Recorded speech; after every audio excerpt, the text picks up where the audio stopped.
बिस्मिल्लाहिर्रहमानिर्रहीम। हाय बेटा, कैसे हैं आप लोग? I am sir Rafiq. You are watching me on my YouTube channel editor Rafiq. बेटा, आज हम ट्रिग्नोमेट्री के लेक्चर नंबर 20 की तरफ जा रहे हैं माशाल्लाह।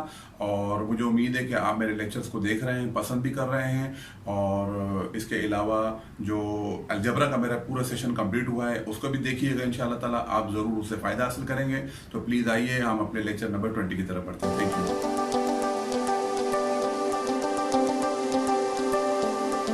जी तो बेटा, math online trigonometric tips lecture number 20। Today is 12th of July, the day is Sunday. हम आज ट्रिग्नोमेट्रिक के पिछले लेक्चर को मजीद कंटिन्यू करेंगे।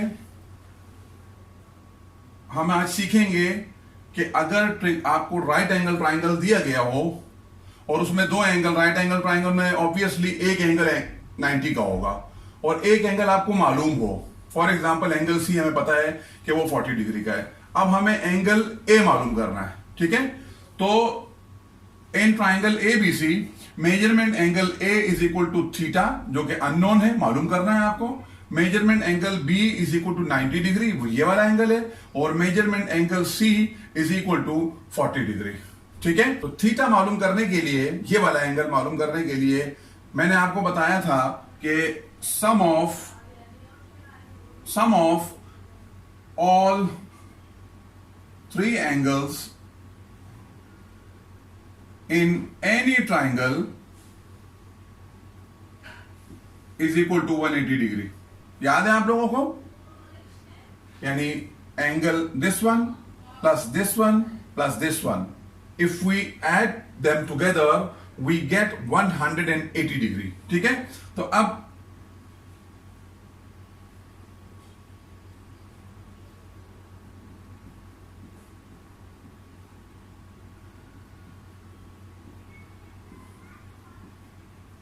हमने क्या किया? हमने इस डेफिनेशन के हिसाब से angle theta plus 90 degree plus 40 degree, ये किसके बराबर होना चाहिए? ये 180 डिग्री के बराबर होना चाहिए, ठीक है? This implies theta plus 90 plus 40 कितना होता है बेटा? 130 डिग्री। दिस इंप्लाइज थीटा, ये जब रकम यहां से यहां जाएगी तो ये प्लस है, तो यहां आके माइनस हो जाएगी। तो this will become 180 degree minus 130 degree. तो this implies theta is equal to 180 degree minus 30 degree, it means 50 degree. तो इसका मतलब ये हुआ बेटा कि अगर आपके पास ट्राइंगल के अंदर कोई से दो एंगल मौजूद हो, दिए हुआ हो, एक तो राइट एंगल ट्राइंगल के अंदर, अगर राइट एंगल ट्राइंगल ना भी हो तो आपके पास तीन एंगल होते, तीन में से दो का मालूम होना जरूरी है। दो मालूम होंगे तो तीसरा आप खुद ब खुद इस तरीके से मालूम कर लेंगे, ठीक है? अब I to find a side in a triangle. Triangle में मैंने आपको बताया था कि तीन एंगल होते हैं और तीन साइड्स होती हैं, ठीक है? अब angle triangle P Q R, triangle triangle Q P R,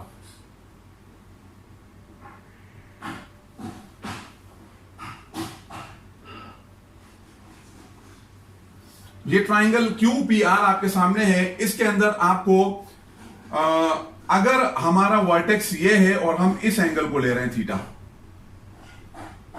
क्योंकि मैंने आपको बताया था कि थीटा की पोजीशन, जब थीटा चेंज होता है तो परपेंडिकुलर की पोजीशन भी चेंज होती रहती है। ये मैंने आपको लास्ट लेक्चर में बताया था।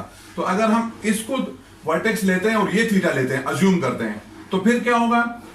आपका हाइपोटेन्यूज जो है, जाहिर बात है 90 के सामने वाला वो हाइपोटेन्यूज होता है, वो 15 सेंटीमीटर आपको दिया हुआ है। ये आपका इस थीटा के सामने ये वाला जो है ये परपेंडिकुलर हो गया आपका, ठीक है? परपेंडिकुलर 10 सेंटीमीटर हो गया। और जो तीसरी साइड है वो आपकी बेस हो गई, यानी ये आपका बेस हो गया, ठीक है? अच्छा, अब मिसाल के तौर पर आपको मालूम करना है क्या? आपको बेस मालूम करना है, यानी ये साइड आपको दी हुई है, ये साइड आपको दी हुई है, आपको सिर्फ ये साइड मालूम करनी है। तो अब अकॉर्डिंग टू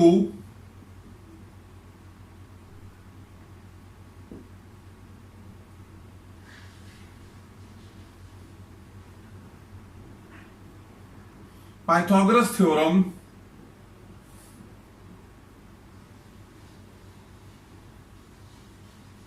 इसको उर्दू में बोलते हैं फीसागोरस, मसला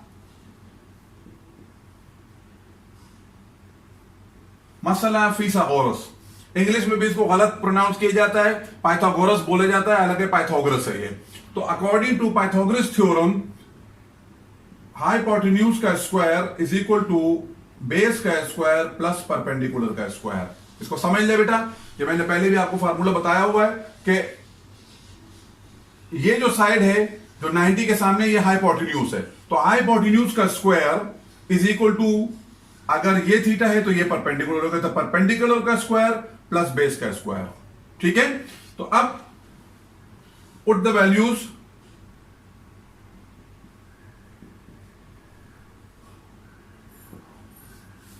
तो आपको h कितना दिया हुआ है, 15 का square is equal to base आपको मालूम करना है प्लस परपेंडिकुलर का स्क्वायर। अब ये 15 का स्क्वायर का मतलब है 15 multiply by 15 is equal to B square plus 10 multiply by 10। 15 multiply by 15 होता है बेटा 225। ये मल्टीप्लाई करेंगे आप तो ये 225 आ जाएगा। ये हो जाएगा 10 to 100। ये चीज, ये रकम यहां आ जाएगी, तो ये प्लस है तो यहां माइनस हो जाएगा। तो 225 is equal to minus 100 is equal to B square. तो 225 में से 125 is equal to B square. ठीक है, अब आपको बी स्क्वायर नहीं चाहिए, आपको तो बी चाहिए। तो अब आपने क्या करना है, B square is equal to 125 और 125 का आप एलसीएम लेंगे। 5 to the 10 और 5 5 the 25, 5 5 the 25, 5 1 the 5। तो इसका मतलब ये हुआ कि बी स्क्वायर को हम 125 को इस तरह लिख सकते हैं ना। ठीक है, उसके बाद दोनों साइड पे स्क्वायर रूट लेने पर, तो जब इसका स्क्वायर रूट लेंगे तो बी स्क्वायर का, तो ये बी रह जाएगा और इसमें से ये 5 निकल आएगा और एक 5 अंदर रह जाएगा। तो इसका मतलब ये हुआ कि आपका जो बी साइड आया उसकी वैल्यू आई है 5√5।